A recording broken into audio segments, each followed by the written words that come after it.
don't know the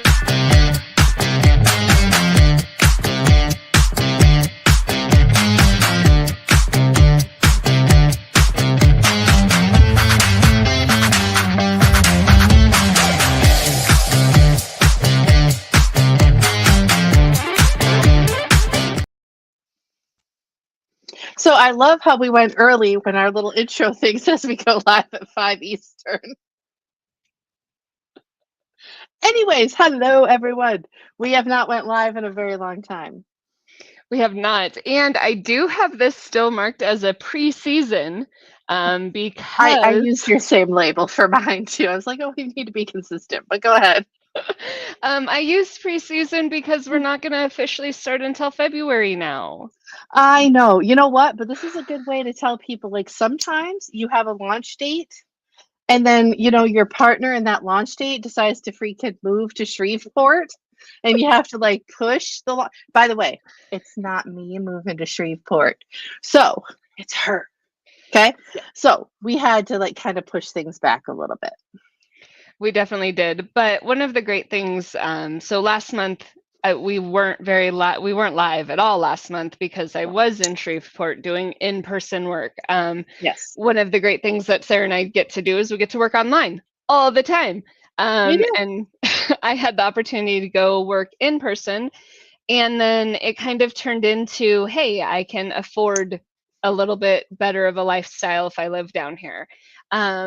And it's a great thing inside a business to not hold yourself to where you're at just because that's where you're comfortable.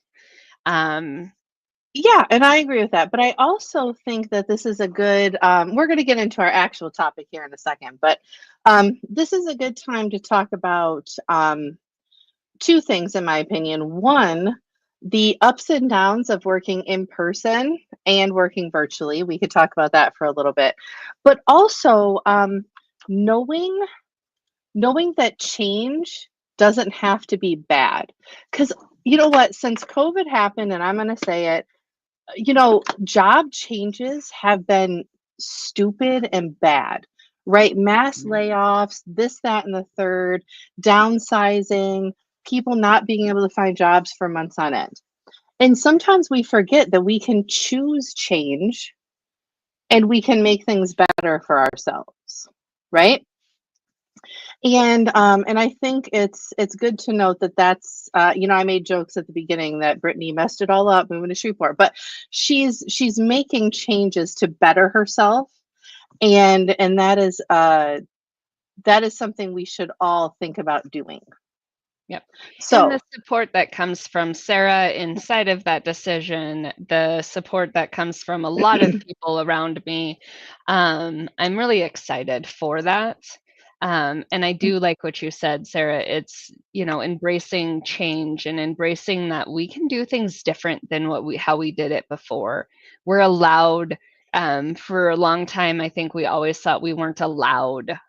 yeah, And now and we're sometimes we allowed. don't allow ourselves to, right? And you and I both been in those spots in our lives where we're just like, it may not even be other people that say we're not allowed. We're not allowing ourselves. Mhm. And that's a weird place to be too. But I want to get into not defining, no, because I'm still going to talk about this a little bit. Not telling where you worked or anything like that, because if somebody from there is going to watch this, I'm sure she will laugh. But I want you to talk a little bit about how any weirdnesses, good or bad, happened for being in person working for the first time in a very long time for you. And you did it for like 30 days. Yeah.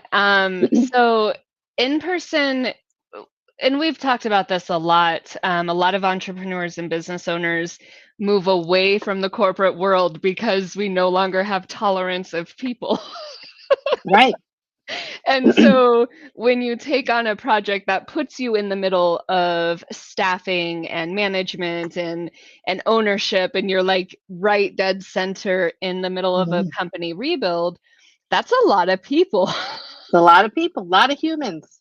A lot of A humans. lot of humans. And we're very fortunate because the staff that works at that place is phenomenal. They're great staff. The management team were great with all the changes that we were doing. But I'm a firm believer in you have to train from the bottom up. And so I went in and worked as the staff. Like I trained to know how to serve and do the things that the staff did and trained myself from the bottom up, even though I've had previous management like work with this company. But you never actually did the things tangibly that they did. Yep, exactly. So I got Mhm. to have customer service, firsthand. Hey, customers, I got to see the different things. And when you work online, you miss those aspects. Sure. And so unless you're in, when I was working with their management team online for 3 months, I got to get a really good picture of what the management team was up against. And so we were able to create those things. But when I came in, I then saw what the staff was up against. And I think, and you know me, I'm a firm believer of if you're not supporting your staff, then your business is not going to go well. I definitely believe to build from the staff up, and you'll be able to have a great structure. So when I was able to actually take the things that I had already structured for them and structure it because it didn't get put into place correctly, I was able to be on site and put it into place the way that it was intended for the staff, for the management. It was amazing to see, but man, my people skills, my people nerves, my people skills are up here. My people nerves We're at at their breaking times. point a couple times. Yeah. And it's Um, and it's not anything other than just you get you're not used exhausted. to, yeah, you're not used to that customer service role, 8 hours a day for 30 days type Yep, thing. So, yeah. exactly. So now we're going to transition into our actual topic a little bit with what you're doing, because one of the things that you've talked about when you do move there is you're still going to help this company in some ways by helping them build some community events, and you're going to build some networking events for your company and for Keystone, probably some networking events. And that leads us into how event planning works and how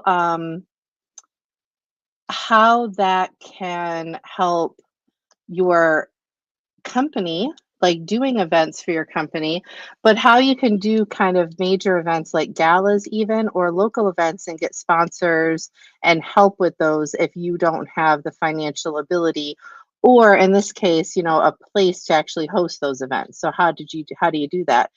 And we were talking to somebody yesterday who actually does help companies and communities build these events and get sponsorships for them.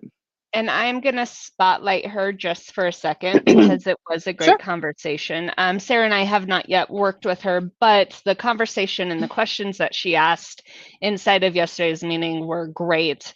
And her name is Roberta, and I am not going to be able to pronounce her last name because, well, we know that I am the worst. But her We first will name put is it in the Roberta. comments.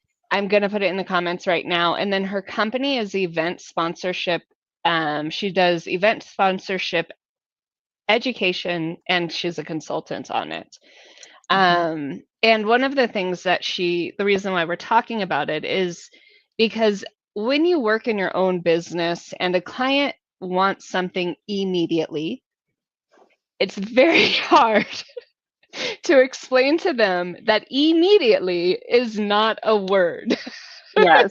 It does And not exist. right. And sponsorships and partnerships take time to build.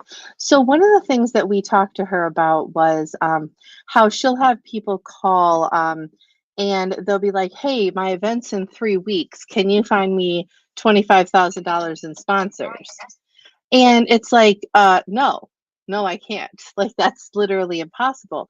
And I have done for many nonprofits, you can go check out my LinkedIn. I have done events, small scale and large scale for many different nonprofits. And it takes 6 months to a year to build, find, establish those relationships to be able to even ask for a sponsorship. So when somebody says they're a sponsorship educator and consultant, that doesn't mean that they just have a list of people ready to hand out cash, which I think is what's in people's head, right? And it's it's hard. And I'm going to use you as an example because you're going to be moving into a community where you know like 6 people, right? And so you're going to want to start building out some events and building some of those relationships. Are you going to expect people like, hey, I'm meeting you on Tuesday, next week, can you give me $5,000 to sponsor an event? The answer is no, right? So let's start there. Let's talk a little bit about how people can build those partnerships. So what is going to be your first step? You're moving to Shreveport, right? And other than some, vampire movies and books, I don't know much about Shreveport, okay? So avoid the vampires and go to but hey, vampires might have I'm money. not avoiding So, the vampires. You know I'm not going to. right. So if you find the vampires, they're probably rich because they're a couple hundred years old, so we're good. But how are you going to start building those relationships? Kind of what's your first steps? Yeah, so I've already taken my very first steps, which is I did recon online on social media, Facebook. I went and different groups that I'm a part of that are global groups, I asked, hey, do you have, or nationwide groups, I asked, hey, is there anything that you have going on in Shreveport? Sure. And really, so I could start making connections that way. Hmm. And then while I was in Shreveport, I met amazing people while I was working with the business. So I've reached out to them as well. Hey, what are things that you would recommend for me to do for my business? I've even asked, I'm a gamer. So I've asked for people who know where the gaming groups are for home games and for D&D. Um, but also I posted inside of a few business groups, hey, where are you all meeting? I had one person give me a few great ideas.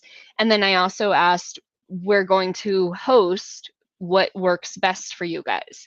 So that's my first step, is really just reaching out to the online community to create some pre-bonds before I'm there. Well, and what I love about that is the things you listed were not all business, business, business, right? You're like, what are my interests? What would if I were somewhere talking to somebody, what would make me feel at ease to kind of talk about what I do, what they do, what we do in a comfortable setting? And you said you're a gamer, and I think that's wonderful. And I don't have enough creativity to be a D&D person because I'm just more of a realist in that regard. And so, but those are the type of people that you love to spend time with. And they're the type of people that can get to know you and introduce you to people. I would join a book club, Yeah. right? But it's all about what are your interests, and don't just focus on like the BNI groups or the Toastmasters or whatever. Those are great, but think about your interests in your own community, even if you're not moving. We're focusing on Brittany moving to a new community, but a lot of times people don't explore these things in their own community. Yeah. How can you get those partnerships? And in this case, we're talking about sponsorships for events too, but how can you start building those partnerships in different ways that aren't just business, business, business? And that Because, is yeah, people huge. don't want to do that. People don't want to just get sold to all the time. Yep. They call it no like trust for a reason, right? Yep. If I know you, if I know that you and I have this hobby, then whenever that hobby pops into my head, you pop into my head. But when I'm Yep. out and I'm talking to people and somebody's like, oh, well, I'm looking for this kind of person, or I need this specific knickknack, you're like, oh my gosh, one of my favorite people who spends time with me once or twice a month is Makes this that widget. person, and they do that. Mhm. And that's that know, like, and trust, and then they can connect. Yesterday we were networking with Roberta, and Yeah. today we're having a conversation about something that is very vital, because those are the ways that you get to know and like people. And she was an amazing person. So we were super excited to talk about what's going on in her world and inside of even business, because you can't, Sarah, the best example of people who try to sell themselves really hard would be brand new people in the MLM world, Oh, right? yes. Yeah. Everybody And if wants you to don't, sell to their family. multi-level marketing, if people don't Yep. know, but um, Multi-level, so Pampered Chef, your I'm from Michigan, Tupperware, Amway. Amway, I'm aging myself. It's okay. But right? yeah, all of these things though, we're talking about like sponsorship of events is what Roberta was talking about, but I'm talking like it all starts with starting to build those partnerships, those relationships. You can't just on day one ask somebody for money, right? You don't do that in your personal life. You can't do that in your business life, right? And so you have to build those partnerships, those relationships first that know, like, trust. They have to know you first. They have to like you. And then, yeah, they have to trust that you're going to do what's the best with the partnership, with their money, with whatever that you're going to move on to ask for. And that takes time. It takes time. I will say it over and over and over again. Building partnerships to get sponsorships or to build your business takes time. And if you're not willing to put in the time, I can't help you with that. Yep. Um, it really does just it time and effort. And for every, I mean, I'm making up numbers here, but for probably every 20 people you meet, one person might turn into a solid partner for you. Yep. And that doesn't mean they're going to sponsor an event. I mean, a solid partner that they're going to do referrals, that they're going to be somebody you refer, that type of thing. And that's the big thing, right? We talk about a lot when we're looking at marketing numbers or anything related to social media or even just knowing people. There is a 3-month wait list. Yeah. Nobody is going to be your best friend on day one. I mean, Sarah and I were pretty good, but if you've noticed, we're I mean, definitely we make special. friends pretty quick, but even then we still have to build that into an actual relationship. Yeah, exactly. So, And so that's what you're looking at is whenever you go to hire somebody, if they're promising you $6,000 in 1 month, I I don't know what's up their sleeve or what money they're pulling out to give to you, but it's not going to be the best adventure for you, I would yeah. presume. Now, if you're working with somebody and they're helping you and you have that gradual growth, that is something that is reasonable, and it's something that they're working hard at. There's a lot of ways to get quick, like instant gratification, where you Sure. have instant emails or you have a lot of people liking one video. When you boost stuff, there's stuff that will create instant gratification, but that instant gratification is not going to lead to a long-term relationship, like Sarah's saying. And so you want to make sure that it's an email, and then it's a virtual meeting, and then it's a coffee date if you're close to each other. You want to build that relationship, and then as they get to know you, they'll ask you, what are you up to? What are you doing?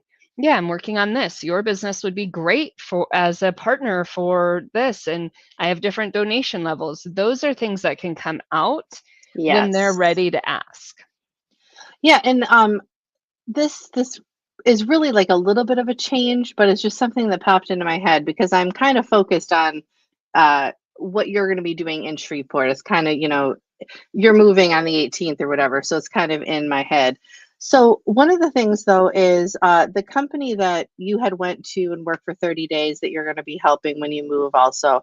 Um, they are trying to build their community events so that people come into their location more. And we'll leave that off to the side for a little bit. What I'm getting at with that though is when you're thinking of where you're going to have a meeting with somebody, when you think of where you're going to have an event, focus on using those local and small businesses, right? Mhm. A lot of coffee shops, a lot of smaller restaurants have back rooms that you can use. And as long as you get coffee and something from them, they want it to be used because they want to have at least the seeming look of being busy and people being there, and then those people will come back if they like the food type thing. Um, but focus on like local things. So if you're always like having people at your office or you're always having people at Starbucks, no diss into Starbucks, just saying, pick a local coffee shop next time. Pick a local restaurant, a mom and pop restaurant the next time, and you'll start building your community outreach even better when you go into these places and you're like, hey, I'm a local person too. I would love to have my meetings here, and can I meet the manager, can I meet the owner, and you just start building that rapport even at a local level. Yeah, and when you can cross promote, that's always amazing. I had a few meetings inside of there where inside of the location, and I had somebody literally go live. This was the best thing that I've had in a really long time. You guys should Yeah. come here.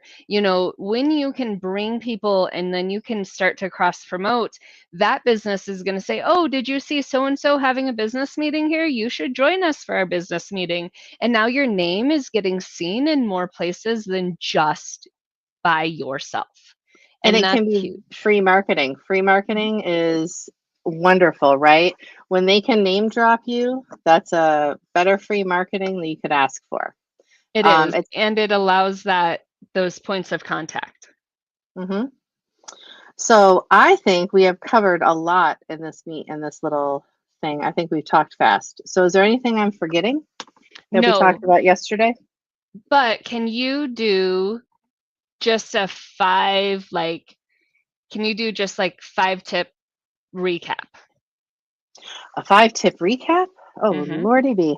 So, and we're talking about building partnerships for sponsorships or support for companies. And, you know, I think that the first thing is start local, right?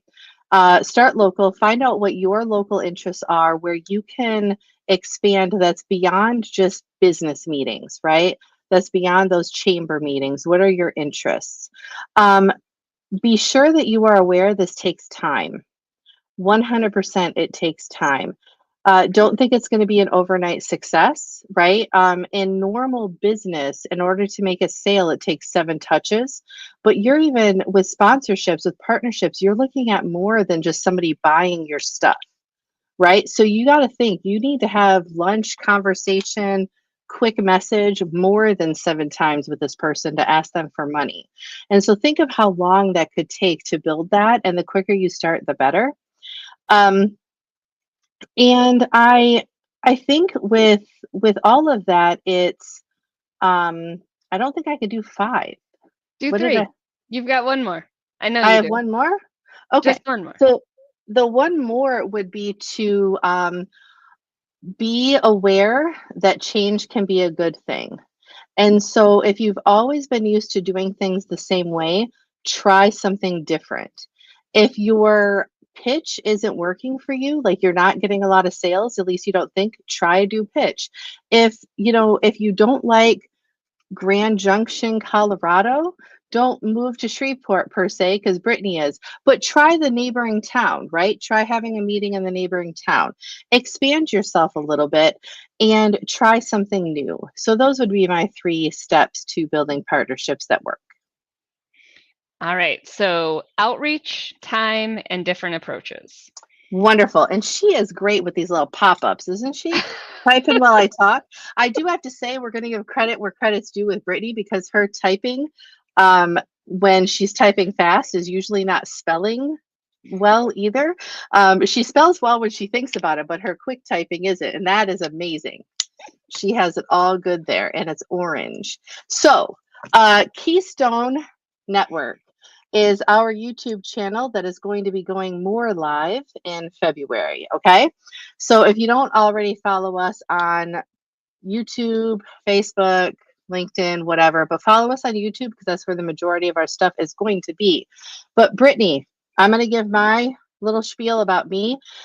You rounded out about you. My name's Sarah. I'm with Off the Beaten Path Consulting. I help people solve problems that they don't have the ability or the capacity to fix at this time. And Brittany, round us out. I am Brittany Jones. I am an accountability business coach, and I work in person and online. I'm only online. All right. Bye. Have a great day, everybody. Thank you. They moved stuff, everybody. It's going to take me one more second.